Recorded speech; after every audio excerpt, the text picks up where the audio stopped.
Yeah, I usually don't do this kind of stuff. And Okay. I was asked to do it, and I said no. And Good. then they said, please watch some of his podcasts. And so I watched several on the tablets that Prisonland gets.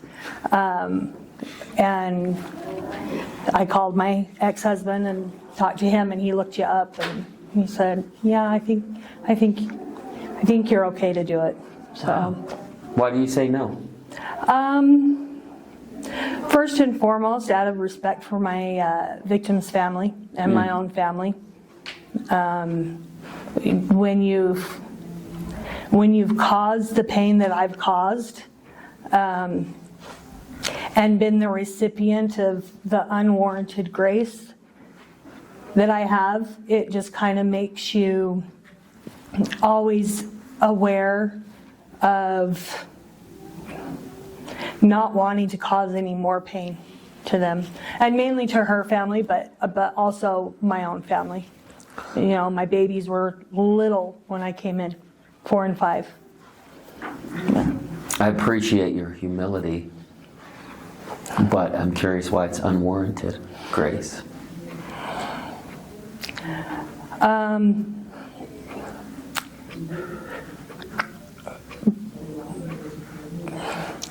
With her family specifically, it's because in the midst of their pain, they were able to reach out to my family in a couple of different ways, and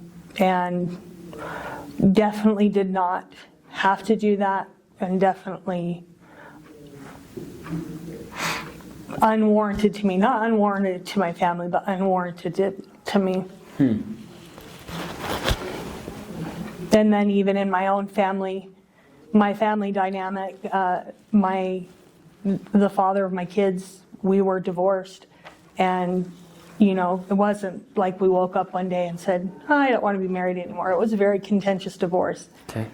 And when I ended up in jail, he had every reason and every right to cut me out of my son's lives, and he didn't, you know, and that's a grace there. And I've been blessed to be a part of their lives, and I wouldn't have the relationship I have with my sons today if it wasn't for the actions of their dad. Okay.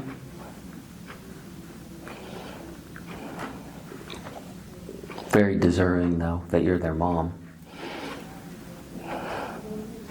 That's debatable. We can debate it. I got time, kid. Trust me. I don't know if you want to debate it. Where'd you grow up? Bountiful, Utah. Okay. Born and raised and hung out over there? Is it bountiful? Until I was until I was 18, and then I moved to Salt Lake. Okay. And so my charge is out of Salt Lake. What is your charge? Murder. Okay. Very cool.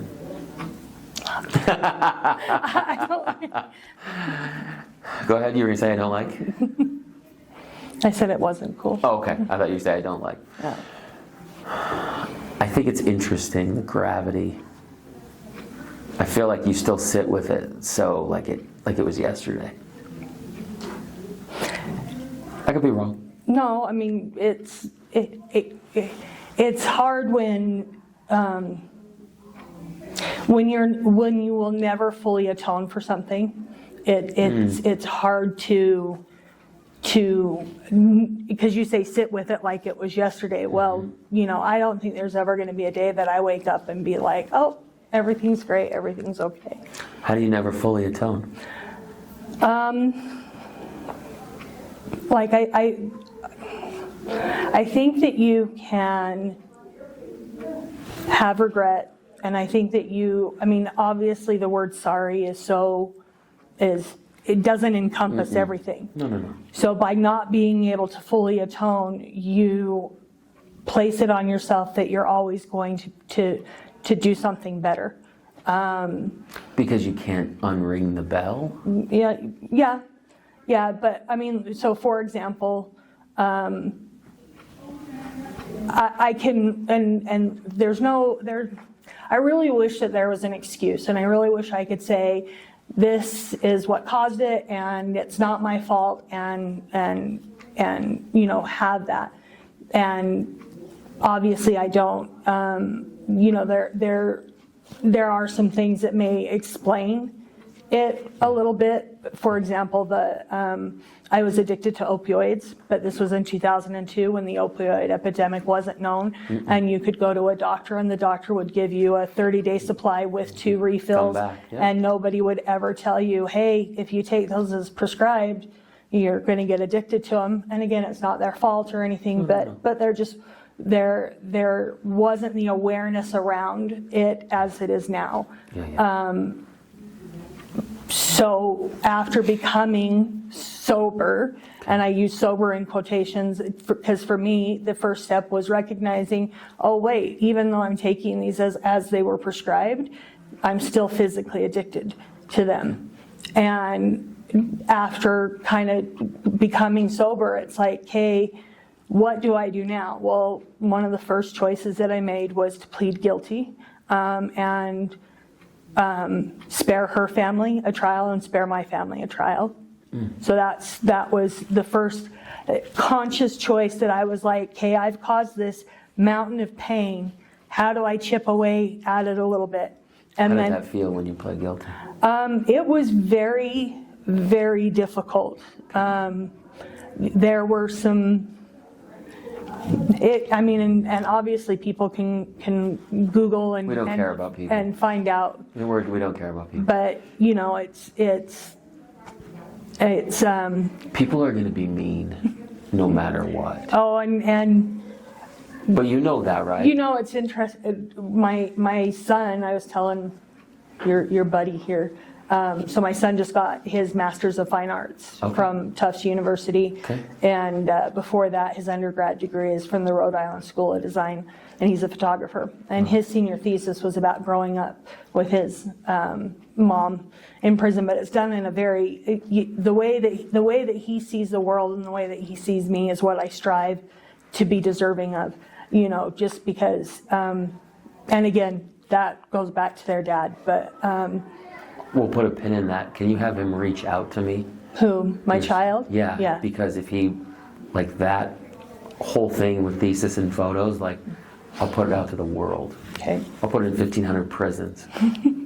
No, I'm dead serious. Yeah, he actually just did a podcast. I would love to. It would be incredible. Yeah, I will. But think of the ripple effect from that. Think of all the goodness that could come from him doing that. Think of all the healing that his thesis, his photos, his videos, which I'm sure are there, about your story could do for the world. Yeah, That's uncomfortable. You don't like that when I say that. Well, I just, I walk this line between being so proud of my son and wanting to promote his work and everything, but also understanding that some of the work is about me, and I'm not comfortable being in that, just like with this, I'm not comfortable being in that the spotlight or position or whatever you want to call it. How come you're not comfortable? And my hair's driving me nuts, Kelsey. Well, hey, mine too. Yes. My hair's all over the place. Yes. This just is wild. nuts. Unruly. Yes. Unruly. I have to be an equal opportunity braggist. But why? My oldest son graduated with a degree in mathematics from the U and works for a bank. Great. So both of my children They're doing ended phenomenal. up wonderfully well. And so, yes. Okay. I'm not going to let go of this. Like a pit bull with a bone. You did this. I'm going to walk the line of promoting him and his work and being uncomfortable about, right? Because it's about you. Sure.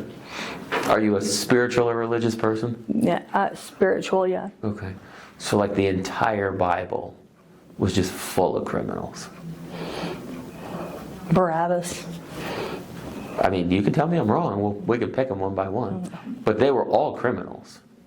I had this pastor once tell me one time, he said, the Old Testament is just a collection of the best criminals that God could find at the time. And so I'm not saying that you're going to end up in the Old Testament, but what I'm saying is that while it might be uncomfortable for you to sit in it, how many life lessons do you think we've learned from people who have done some terrible things, but God was able to use in some pretty magical ways? Which is the reason why I'm sitting here and in a very uncomfortable spot. I can tell by your hands. Yes, It's okay. sorry. It's all right. We'll be sorry. You'll edit this all. We will. You guys- We'll edit all of it. My But hair needs to look when better. we were talking about atonement, How are my brows?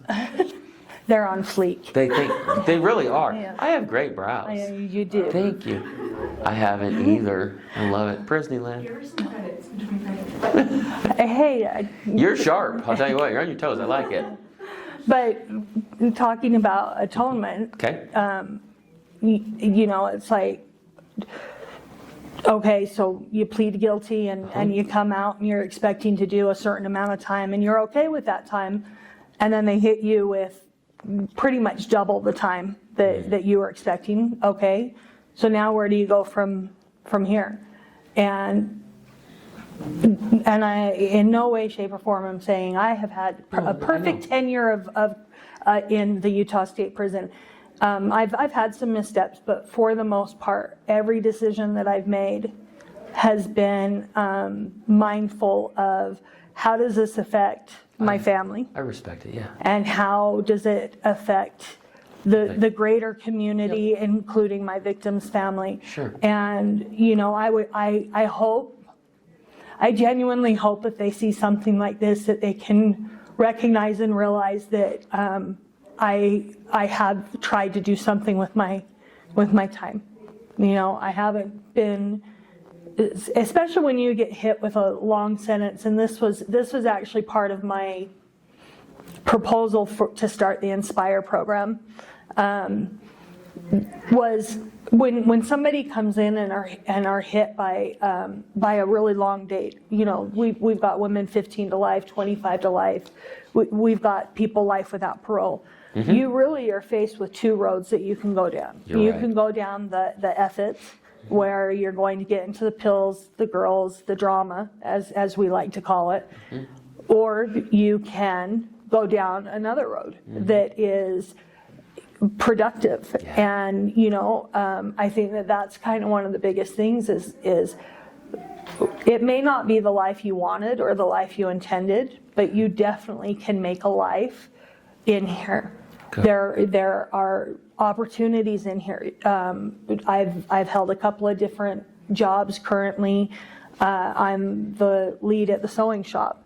I'm also the mechanic, and if you were to ask me, I never would consider myself a mechanical person. I never wanted to take apart the remote control. I've never wanted to do any of that, but the need was there, and with patience and my boss Googling, because I don't get to Google, she Googles, being able to figure out what's wrong with these industrial machines, you know, and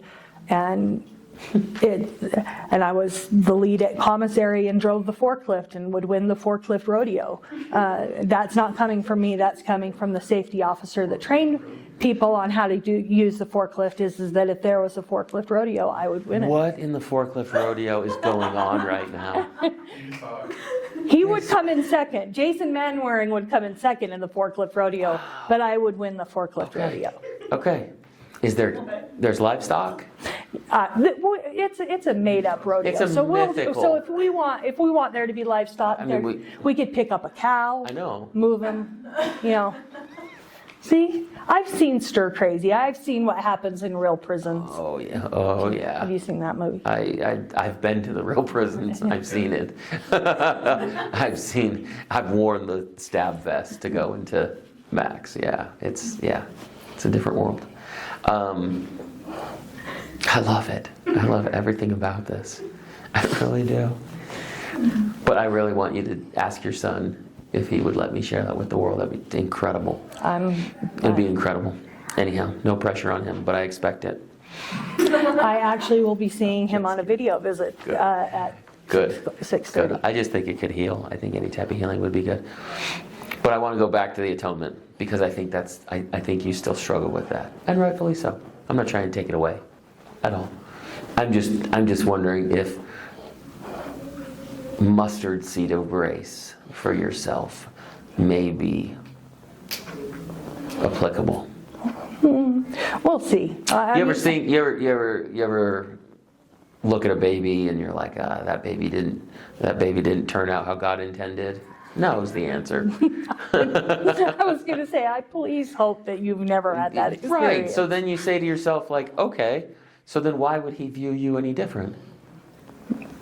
Because I wasn't an innocent baby that Doesn't had have to done be nothing. innocent. If you put yourself in his shoes and you put your son in your shoes, how does your perspective change? I'm not calling it innocent. I'm just simply saying, if we're talking about the atonement, we're talking about an individual who knows everything that you've gone through. And he's saying to you, you can apply a little bit of this balm. I don't want you to absolve yourself. And I don't, there definitely, I don't think will ever be, and that's a lot I of. don't either. A lot but I don't of think people you will have to ask carry me, it on your shoulders. Well, and a lot of people will ask me, like, they don't understand how I've been able to do the amount of time that I've done. How much time have you done? 22, just kidding. I'm in my 23rd year. Okay. I see the parole board in December for the first. Yeah. The gravity of. Yeah. I understand. Yeah. So please don't. No. And that's when I watched your podcasts on the tablet. You did not seem to be a gotcha kind of person. No, I'm not here for war stories. I'm here for healing. Yeah. Well, and that's. I have a unique perspective. I do know that I have a voice that, if you ask some of the higher ups, may be a little too loud at times.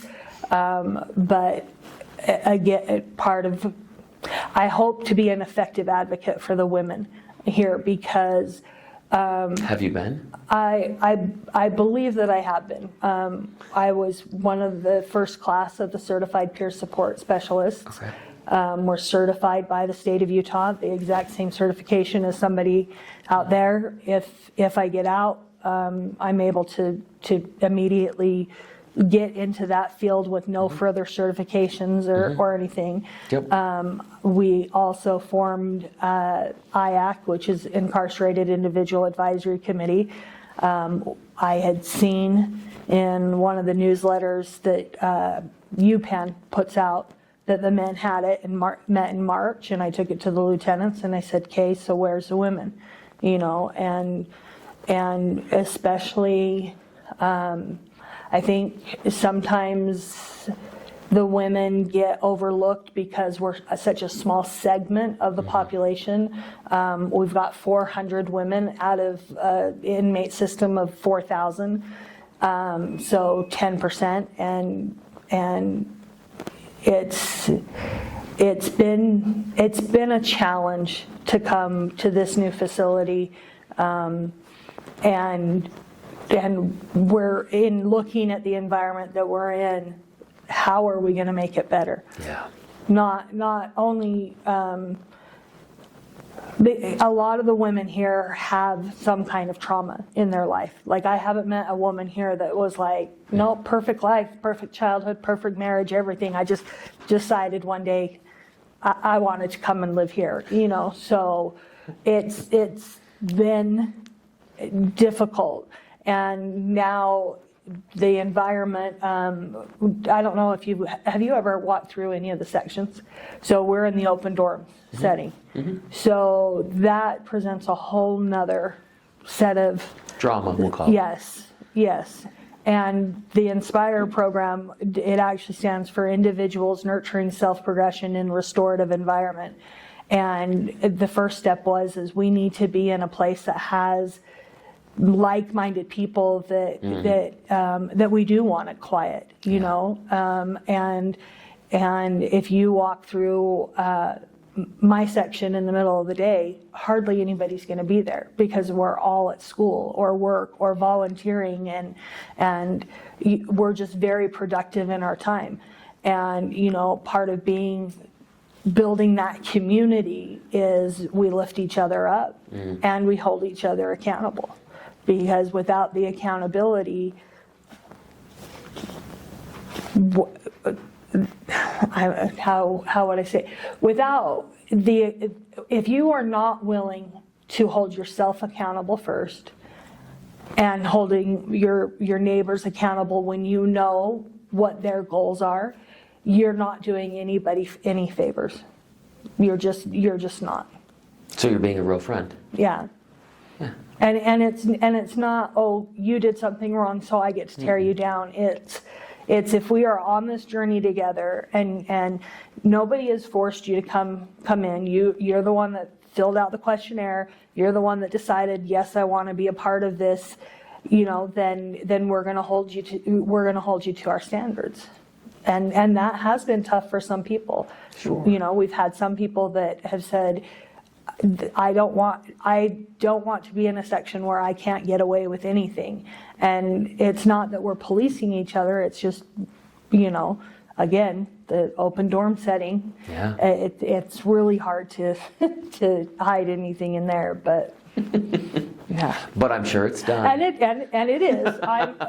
And trust me, it is. Trust me. But trust and believe. But again, it is. In some of the other sections, it's where there's more people to kind of blend in. It's easier to hide things than being on Front Street of one of the Inspire sections. So I love it. And you submitted that proposal. I actually started asking for it when we were back in the old facility. Okay. And was always told for one reason or another that it couldn't happen. And then submitted it as soon as we got here. And it was actually the change in administration with Executive Director Brian Redd. Yeah. Who we miss, but we understand that his replacement is on the same trajectory as him. And so I think that it was that willingness at the top to look at things in a different way that then made it possible when it got submitted again from the bottom, meaning myself, to the lieutenants, instead of it being this blanket, nope, can't do it for this reason, that reason, whatever. It was like, okay, let's look at this. And then, so that starts with Gaiman and Coombs. They're our lieutenants. And then Captain Beers was another very willing, yes, let's get this going. And then the Deputy Warden, Zorn.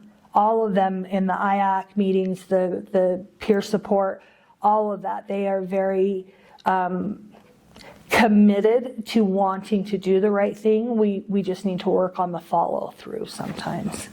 So goes life. Yeah, and that's and it's interesting because as I get closer to my board date and the possibility of getting out, you start shifting your focus. And so my artist son lives back east. He's actually teaching at Tufts this year.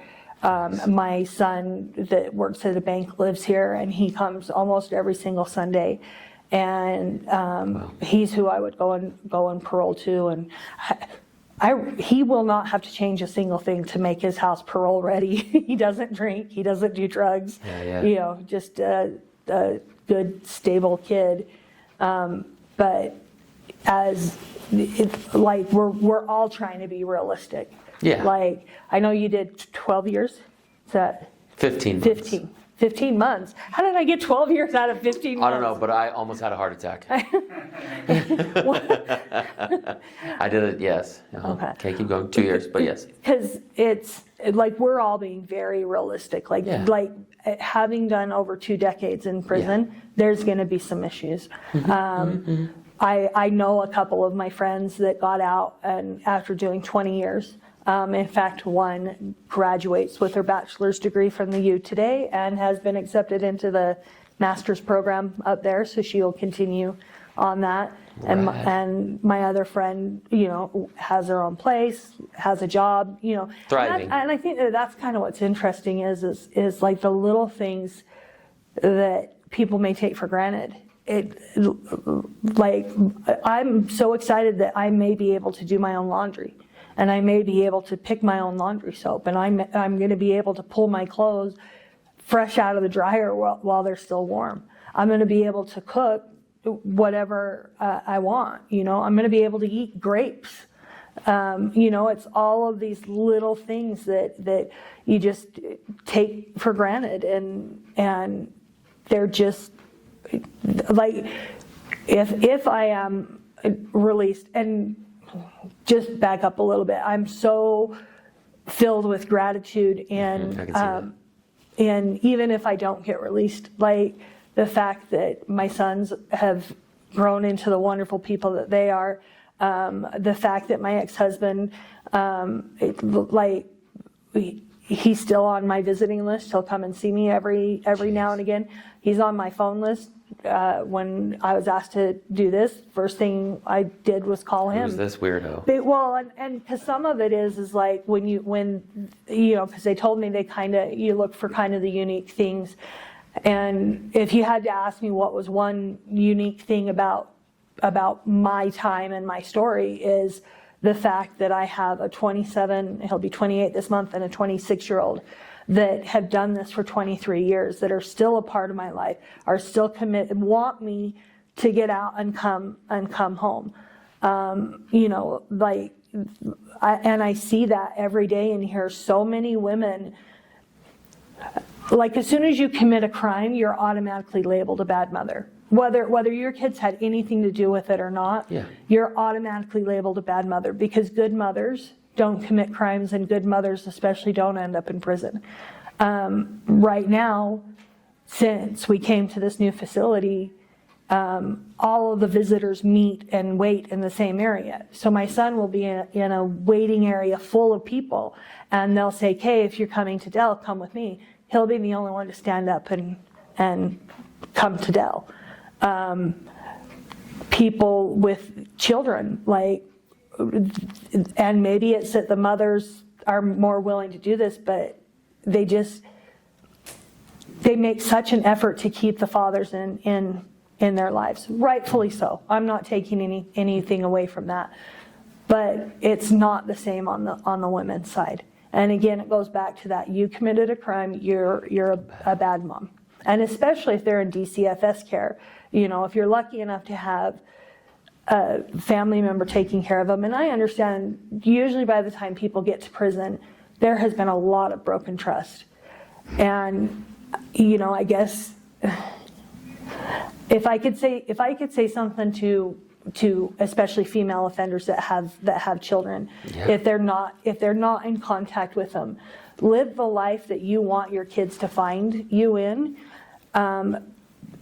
And do it for yourself, not just for your kids, but with time. And I think that sometimes women, and I think criminal behavior in general, like, once you feel sorry for what you've done, and you know that you're a changed person, you kind of want everybody to be on that boat with you right now. And sometimes you've rowed that boat out so far that it's going to take time to get that boat back, in order for people to see the change and see the sincerity in the change.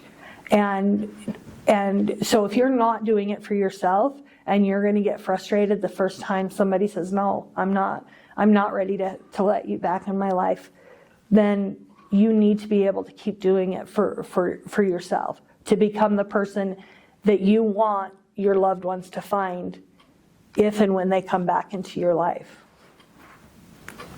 Well said. Well done.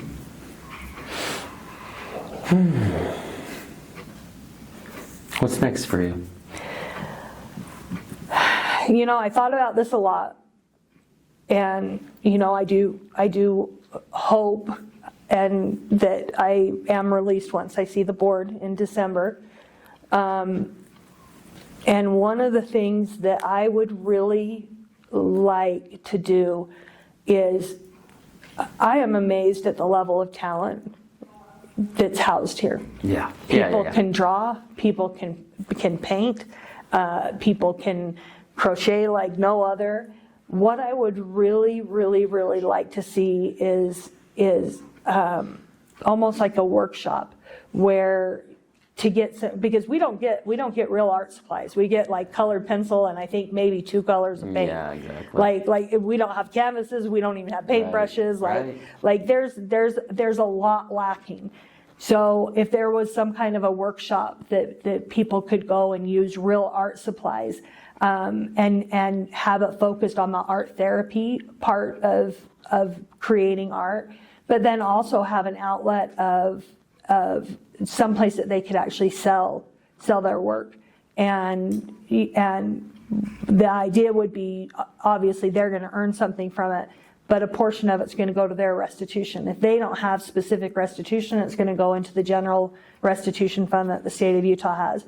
And then a percentage to the website or whatever, but as a way that people in here can support themselves using the talents that they have, get some therapy out of it, and give back to, because you have people that leave prison and they owe tens of thousands of dollars of restitution. They probably wouldn't be able to pay that all off in here, but they could make a start in it. And again, I 100% believe in the benefits of art therapy, and that is something that we do not have in here right now currently. So that's kind of my next venture. Yeah, goal, I guess. Can we go back 25 years? 25 years, yeah, because I was happily married and a stay-at-home mom. And, right. And why'd you get the prescription? So I have ongoing back problems, specifically during that time, for about an 18-month period before I committed my crime. I was getting divorced, knew I was going to lose my health insurance, so I had some dental work done. Sure. I had a breast reduction along with some surgery for endometriosis, and then the ongoing back issues that I had. So, okay. So they were warranted. Yeah, and I mean, and again, I don't blame anybody but myself. But there were 3 or 4 different doctors that I saw, and I wasn't doctor shopping, because then again, like even at the height of my addiction, the bottle said take 1 to 2 tablets every 4 to 6 hours. So I was taking 2 tablets every 4 hours. Well, that's enough that you're addicted. But I'm still taking it as prescribed. Understood. And then, not understanding, okay, if you're going without it and your pain increases, it's also because you're suffering from withdrawals. Like to me, there was an absence of knowledge. And as far as my sobriety goes, I've been very aware. I'm very aware that for the rest of my life, this is something I'm going to have to be aware of. Mm-hmm. It's something that I've also shared with my kids. You should. Because they need to know genetically. Oh, yeah. Predisposition. Mm-hmm. My dad was a pill addict. I have a brother that was an alcoholic. My dad was a heroin addict. Yeah, and so and I would say, so the prescription was legitimate, but not one of those doctors said, hey, if you take this as we're prescribing it, you're going to get addicted. And 30-day supply with 2 refills that you called in. Sure. I understand it's completely different now, and it needed to be. Different now. It needed to be because, and again, no excuses, but no, I don't take any of your stuff as an excuse. Well, and I think the reason why I say it's not the reason why I say it contributed is because me and my sober mind, there is not a shred of what I did being okay.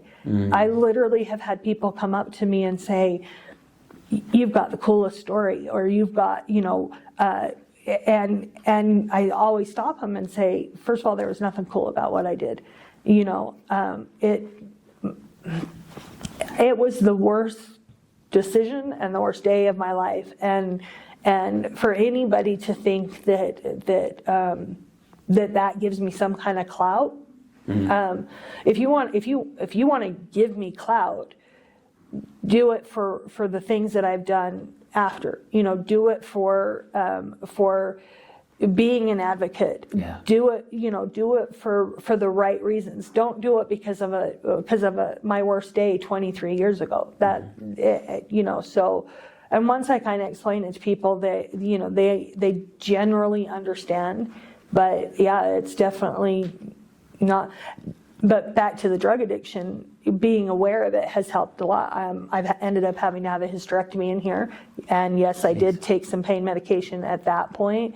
But I was off of everything within a week after having it.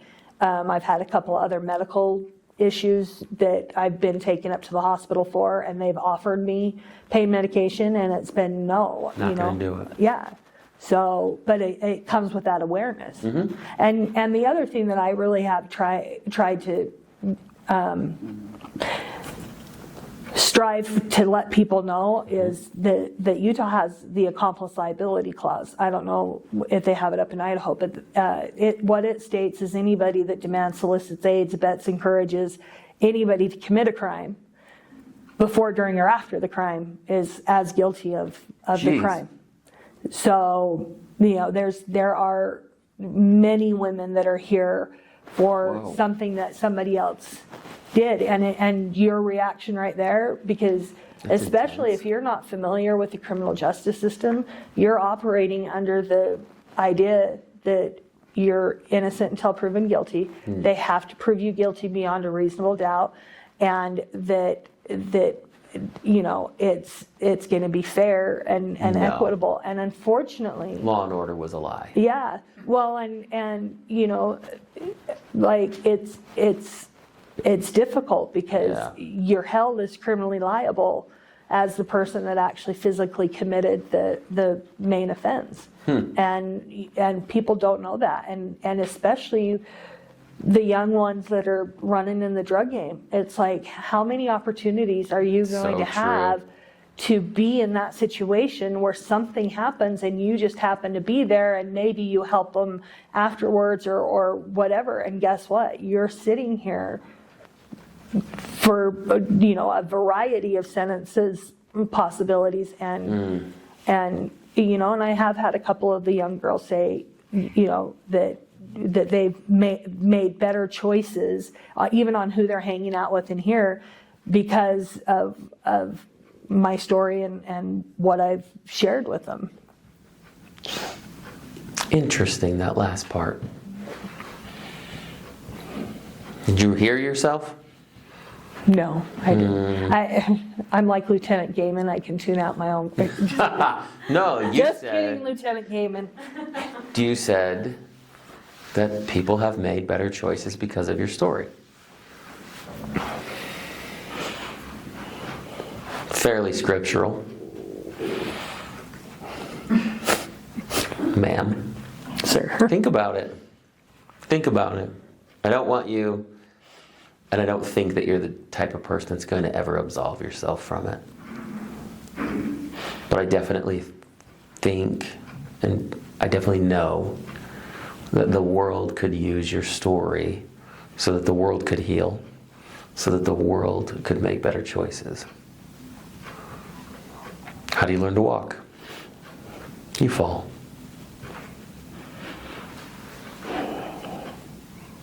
I think you got a lot to share. But I think your story, if you focused on the amount of guilt and shame that you feel, I think a lot of women would be drawn to you for that. And I think as you sat with them in their guilt and shame, it would be therapeutic for you. And I think that experience would not add to their trauma. The mom that you spoke about. Does that make sense? You can tell me no. You can say, he's an idiot. Do you see what I'm saying? I do. You can say no. Tell me what's on your mind.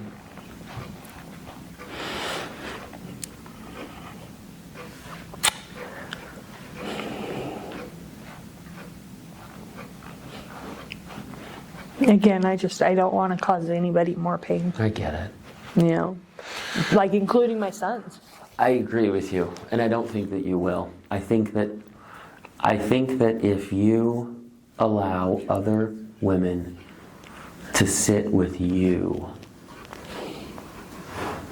then you'll really eliminate a lot of pain. And that'll become cathartic for you. And I don't even think you have to tell your story. I don't even think you have to go through the day or the night. I don't think you have to go through your worst day 23 years ago. But I think you've done this long enough where you can look at people and go, boy, there's a boatload of something going on there, kid. You want to sit with me? Do I need to get the pink lanyard on? I don't know what a pink lanyard is. It's a peer support specialist lanyard. Oh. I look great in pink. Then it's official. I wore pink yesterday. Then everything we say is confidential, unless you tell me you're going to hurt yourself or somebody Oh, else. golly. No. No. So what is it that you're asking me to do? I'm not asking you to do anything. I'm asking you just to think about it. Just think about it. Just think about it. Think about how many women you said to yourself, there's not a woman in here I haven't met that doesn't have trauma. Who do they talk to? Who better than you to unpack it with?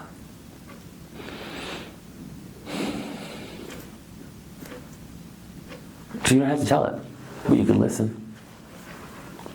You can be like Job's fourth friend. The one that just sat, the one that just listened. Didn't send a casserole. Didn't judge. I would love a casserole. I'll try to sneak one in. 13 by 9. Yeah, talk to Mickey. She's got like tri-tip. My gosh. Mikey. Shoot. Chris, cut that out. It's Mikey, Chris, Mikey. That's all. Okay. That's all. I don't think that you have to, and I won't, this is just between you and I, we can turn these off, but I don't think that you have to wallow in it any lower than you have. I don't. I think that you believe, you can tell me I'm wrong. It's my first day. I think that you believe there's this level of pain that like once you ascend to, then you may start to be able to justify it. Look at myself. So I just continue to mentally feel that pain or continue to physically harm myself. Not that you're pink lanyard. But like once I like just go so low and I feel like such a piece of shit, then maybe I could come out of the ashes. And I don't think that's true at all. You know, it's when you said that, like, there'll be times that, like so my mom's getting older. She's down in Vegas, has fallen, has done everything. Mm-hmm. And like part of me is like, I just wish I was out to be able to help my mom. Mm-hmm. And my immediate next thought is that Kelly's mom doesn't have that. Like I have good days with like a good call with my son or a good visit or whatever. And my immediate next thought is I took that away from Kelly's mom. Mm-hmm. And, you know, and it has nothing to do with, I think sometimes people want to almost martyr themselves by poor me. And I definitely, I'm not trying to be or do that. Okay. But at the same time, it's like I know the level of pain that I have caused. And you're right, maybe it is I'm trying to get equal to the level of pain that I've caused, and then I'll. Then I can take a deep breath. And then it will be, you know, I've gotten what I've deserved because, like I said, I have 2 incredibly fabulous kids. Yeah. And, you know. Right. So, but I am going to your speaking event tomorrow. Are you? Mm-hmm. Come with questions. Let's make it awkward. Okay. Let's make it uncomfortable. About your 12 years in prison. Start with that. Yeah. Hey, I heard you did 32. Let's start with that. I have the dubious distinction of having the longest serving female here. There is one lady that's done more time, but she's actually under Virginia's jurisdiction. Okay. So, yeah. So you are the longest serving female inmate in the state of Utah. Mm-hmm. And I am more than willing and glad to pass that title Yeah, happy, on. ready. Yeah. Here's the torch. I mean, Yeah, totally.